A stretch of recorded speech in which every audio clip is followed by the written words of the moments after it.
volta o PT, volta Lula para o governo e volta com ele a corrupção. Olá, este é o Poder Entrevista e hoje nós vamos entrevistar o senador Carlos Portinho.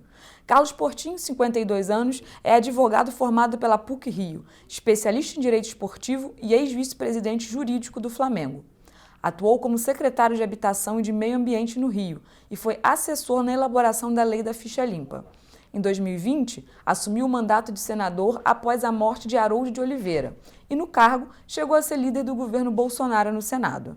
Senador, muito obrigado por aceitar este convite. Imagina. Essa PEC, ela propõe alterar significativamente a forma da escolha, né, para ministro do STF. E como que essa nova formatação, ela que restringe a escolha presidencial e aumenta o poder do Senado, garante que a Corte ela vai se tornar mais independente, né, assim, entre aspas, e vai reduzir o caráter personalíssimo do indicado? O princípio constitucional da separação dos poderes e do equilíbrio entre os poderes exige que o STF seja uma corte de justiça, né? Seja o grande, aquele que zela pela nossa Constituição. E me parece que o legislador ele nunca pretendeu que fosse uma corte política, porque se o fosse, seriam eleitos pelo povo, como são nos legisladores, no parlamento, como é o presidente da República, no executivo. Né? E eu confesso, como advogado, eu sempre imaginei isso, a beleza da carreira da magistratura, o seu ápice deveria ser o STF. E o que a gente vê hoje, depois de grandes magistrados juristas que passaram lá, é que a forma de indicação, seja num governo, ou no outro, ou no próximo, ela não atende o que a sociedade exige, ela não qualifica o STF, ele deixa de ser um tribunal técnico, constitucional, e passa a ser, como disse o ministro Barroso, sem a menor cerimônia, né, uma instituição de poder política. Né, e isso está fazendo muito mal à sociedade. O STF ele se afastou completamente da sociedade. Eu não vou entrar na discussão Lula, Bolsonaro, direita, esquerda, vou dar exemplos.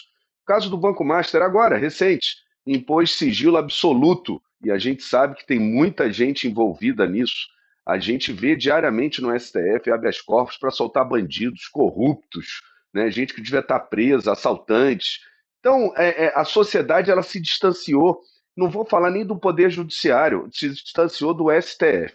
O STF se distanciou do Legislativo, do Executivo, porque se sobrepôs aos dois poderes da República, né? E, pior, ele se dissociou, ele se distanciou do próprio Poder Judiciário, porque hoje no STF a sua composição mostra, e as decisões políticas, como a de ontem do ministro Gilmar Mendes, mostra que não há um compromisso, né, nenhum com a técnica, com o direito, com a justiça como ela é escrita pelo legislador no nosso país. O que se transformou o STF, então, é uma ilha de poder, né, e que descobriu duas coisas. Primeiro, que ele tem a caneta e a palavra final, e como ser político, ele exerce isso de forma muito autoritária. Eles são as leis, eles são a Constituição, né? E a segunda questão que eles descobriram é que a maioria dos políticos tem rabo preso. A gente também precisa falar sobre isso.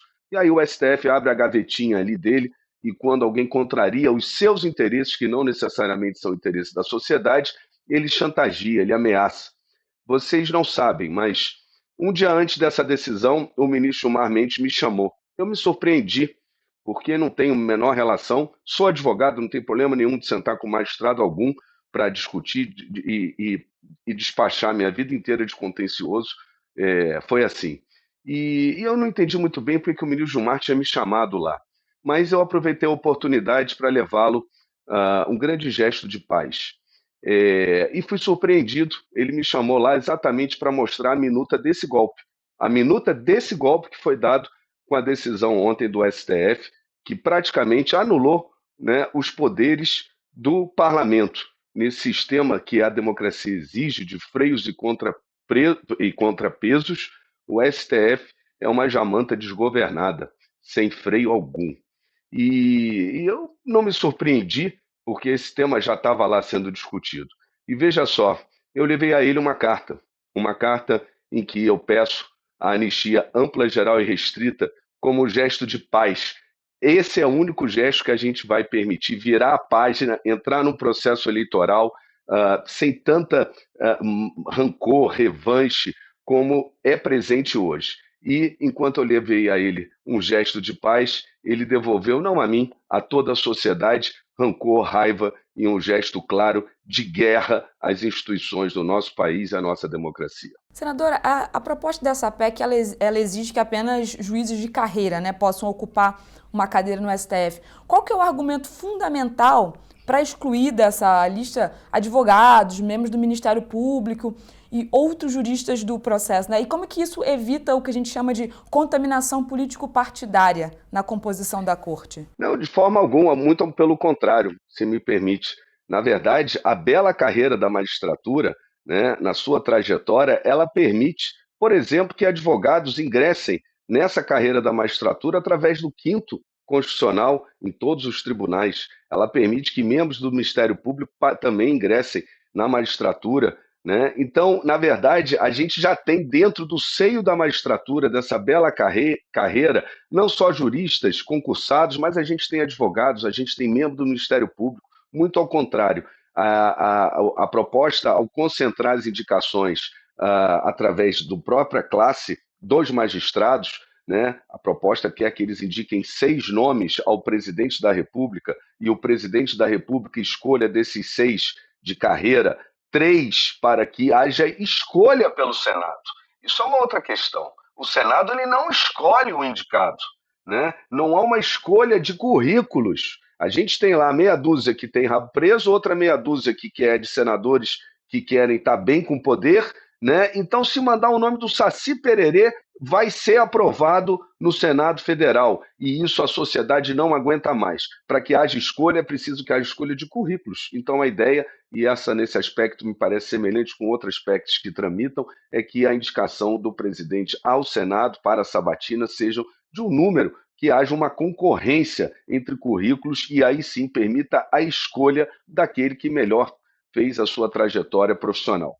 E outra coisa que prevê essa PEC também é um mandato de 10 anos para os ministros, né?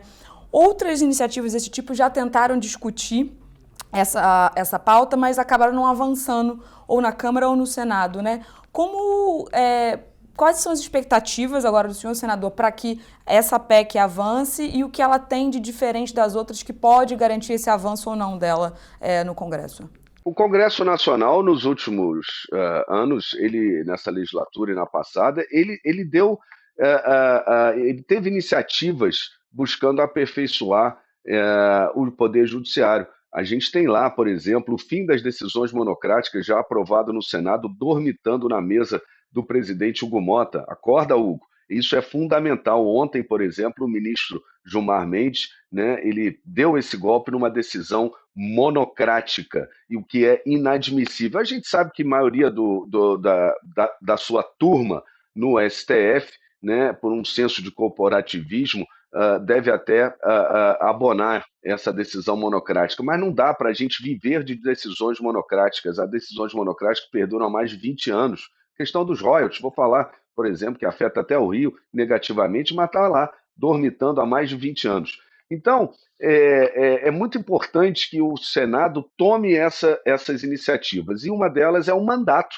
Isso, inclusive, alguns ministros da própria Corte já se manifestaram em passado recente, dizendo que seria muito salutar, e eu acredito que seria muito positivo, porque essa renovação das cadeiras do STF a cada década é um período em que é possível a maturação das decisões, a consolidação de decisões e, se for o caso, a sua revisão. O que a gente está vendo hoje é que, sem mandato, o poder é indefinido e está sendo exercido completamente à margem da nossa Constituição, porque eles são as leis e eles são a própria Constituição, não aquela que o parlamento, que os eleitos pelo povo decidiram. Então, o mandato de 10 anos também, se eu não me engano, é uma proposta do senador Plínio Valério, uma PEC que também dormita essa no Senado, e que a ideia é que a gente possa trazer, com a minha iniciativa da PEC 45, essa discussão. A sociedade quer isso, a repercussão, posso falar nas minhas redes, é a mais positiva. Recebi telefonema de presidente de Tribunal de Justiça, recebi telefonema de magistrados né, de advogados, né, e com isso a gente pode ter uma discussão, um debate maduro. Se ela vai ser 100% como eu propus, a gente sabe que o processo legislativo é justamente o momento do debate. Existem outras propostas. Agora, o presidente Otto, senador Otto Alencar, presidente da CCJ, ele precisa colocar em debate esses temas para que a gente dê uma resposta à altura. A gente está aqui em vias da indicação do Messias, né? Mais um amigo do presidente no STF, ainda que seja um advogado, com uma trajetória jurídica talvez relevante, mas tem muitos outros. Né? Tem juristas, tem juízes, tem magistrados, tem advogados que entraram pelo quinto, que são magistrados, membros do Ministério Público, dentro do próprio corpo da carreira da magistratura. Né? Eu acho que a gente precisa qualificar o STF e trazê-lo de volta para perto da sociedade, para o equilíbrio que ele se perdeu e, com isso, reforçar a nossa democracia, que está muito distante do que deveria ser. É como o senhor bem lembrou agora, essa PEC ela coincide com um momento de desgaste entre o Senado e o Planalto devido à indicação do advogado-geral da União, o Jorge Messias, para uma vaga no STF, né? De que modo essa PEC ela dialoga com isso também e pode reforçar o papel do Senado neste contexto, senador? Pois é, eu acredito que chegou ao fim esse momento de indicação de amigos. Eu também tenho vários amigos, tenho amigos advogados tão competentes ou mais do que os indicados ultimamente para cargo, para a cadeira do STF. Mas nem por isso, se um dia viesse a presidente, eu ia indicar o meu amigo. Está errado, o processo de escolha está errado. Essa escolha não pode ser do presidente exclusivamente, como é hoje, indicando amigos. Tem que ter o mínimo parâmetro. Aí vão dizer assim, mas tem lá uma exigência, que é o notório saber jurídico. Parem para pensar, o que é notório saber jurídico? Eu explico. Notório saber jurídico é qualquer estagiário que foi aprovado na prova da OAB e tira sua carteira e se torna um advogado. Ele tem notório saber jurídico e isso é indiscutível. Quem passou na prova da OAB, da classe, né, tem notório saber jurídico. É muito pouco para sentar numa cadeira do STF e zelar pela nossa Constituição e fazer o bem para a nossa sociedade. É muito pouco. Senador, quem discorda da PEC 45/2025 ou de outras que já discutiram esse tema antes, costuma dizer que ela ou elas reduzem o papel do presidente da República e concentram poderes no Senado, né? Como é que o senhor responde a essa crítica, né? E de que na prática essa mudança ela acaba só fortalecendo o Senado em detrimento do Poder Executivo? O Senado ele já tem a palavra final na escolha, só que não há escolha. Esse é que é o problema. A indicação de um nome apenas, e considerando que meia dúzia tem rabo preso e meia dúzia tem interesse em ficar próximos ao poder e querem, por isso, aprovar qualquer nome, seja quem for, né, está fazendo muito mal. Isso já acontece. O Senado, é lógico que a prerrogativa sempre defendida do presidente indicar, né, mas é prerrogativa do Senado decidir. E no caso ele decide sim ou não. O que a PEC propõe é o contrário, que seja um concurso de currículos, que tenha mais de um nome, que a gente possa avaliar currículo e pare esses conchavos, esse jogo de amigos, inclusive dentro do Senado, né? Aqueles que são amigos dos indicados e aqueles que são contra o indicado. Me dá 3 nomes que eu escolho o melhor currículo, e não necessariamente isso vai estar viciado, como acontece hoje, quando há indicação de um nome só, é sim ou não. Né? E geralmente é sim, porque, como eu disse, metade tem rabo preso, metade não quer se dispor com o próximo ministro do STF. A outra crítica que eu escuto também é muito conveniente, já escutei parlamentares até próximos falando, não, deixa a gente ganhar a presidência, a gente indica e depois a gente aprova a sua PEC. Pelo amor de Deus, cadê o senso de país? Né? O que não dá para a gente continuar do jeito que está. A gente vai ter, em breve, um STF praticamente sem nenhum magistrado de carreira, né? Já está muito distante da carreira da magistratura, da sociedade, ainda vai piorar ainda mais.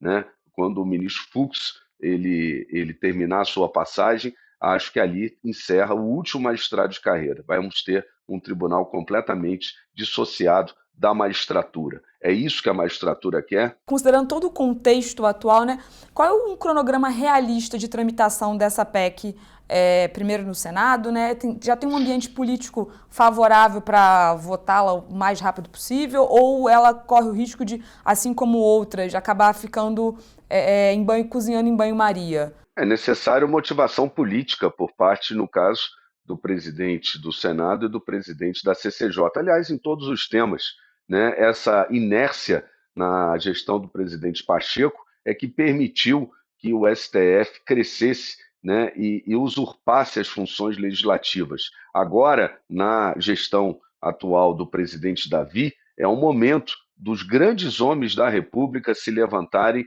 e afirmarem as competências das nossas instituições. O executivo com as suas funções executivas, o legislativo com as suas funções legislativas e o judiciário com as suas funções de justiça, né, mas não se sobrepondo aos demais poderes.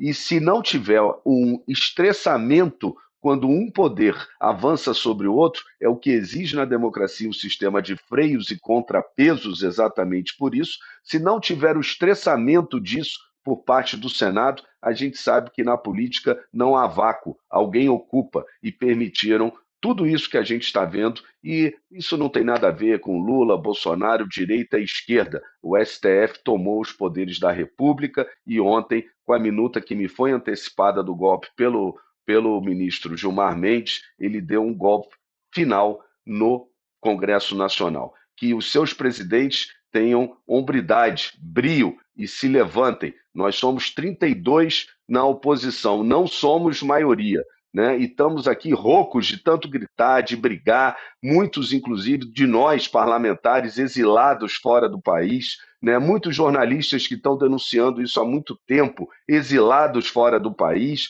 Essa é a democracia que a gente vive e que o Senado, principalmente, tem uma grande responsabilidade pela sua inércia, e agora eu espero que ele desperte e que a gente possa trazer a discussão não só da PEC 45, né, mas do processo de escolhas de ministro, do mandato de ministro, das decisões monocráticas, presidente Hugo Mota, que estão dormitando na gaveta. Não sei se ele está sendo chantageado, como muitas vezes acontece, né? Abre a gaveta lá, tem um processo contra o pai, contra a mãe do presidente da Câmara, para amarrá-lo. Né? Não sei se é isso. Se for isso, dê a vez para o vice-presidente e deixa tocar os projetos que são fundamentais e importantes para o Brasil nesse momento. É preciso que o sistema de freio e contrapeso comece a funcionar e que a gente possa trazer para essa batalha que a gente carrega há muito tempo também aqueles partidos da base do governo que há pouco tempo criticavam também de igual maneira o STF.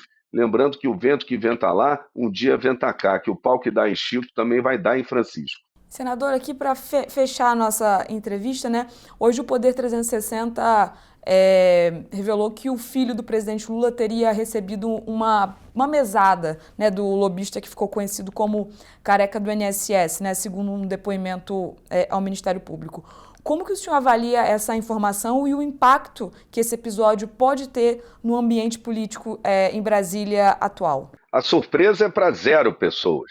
Eu tive a oportunidade de assessorar na Câmara dos Deputados, o deputado Índio da Costa, pelos 8 anos, autor do Ficha Limpa. Participei na época da CPI, do CPMI dos cartões corporativos, vocês se lembram? Peguem aí nos arquivos. Tinha conta de internet do Lulinha sendo pago na época da denúncia que a gente comprovou com cartão corporativo. Ou seja, volta o PT, volta Lula para o governo e volta com ele a corrupção. É Banco Master, é Refit, e não surpreende nada, porque esse escândalo do INSS, que está lesando os aposentados, os velhinhos, irrigou justamente para os mesmos personagens, aqueles que sempre, quando estão no poder, usam o poder para se enriquecer, para se locupletar e roubam a população. Eu não tenho surpresa nenhuma e a gente tem na história o Lulinha aparecendo em diversos escândalos, sempre como um personagem. Chega ao final esta edição do Poder Entrevista. Em nome do jornal digital Poder 360, eu agradeço ao senador Carlos Portinho. Muito obrigado pela condução e a toda a audiência de vocês. Meu abraço. Agradeço também a todos os web espectadores que assistiram a este programa. Esta entrevista foi gravada por videoconferência em 4 de dezembro de 2025. Para ficar sempre bem informado, inscreva-se no canal do Poder 360, ative as notificações e não perca nenhuma informação relevante.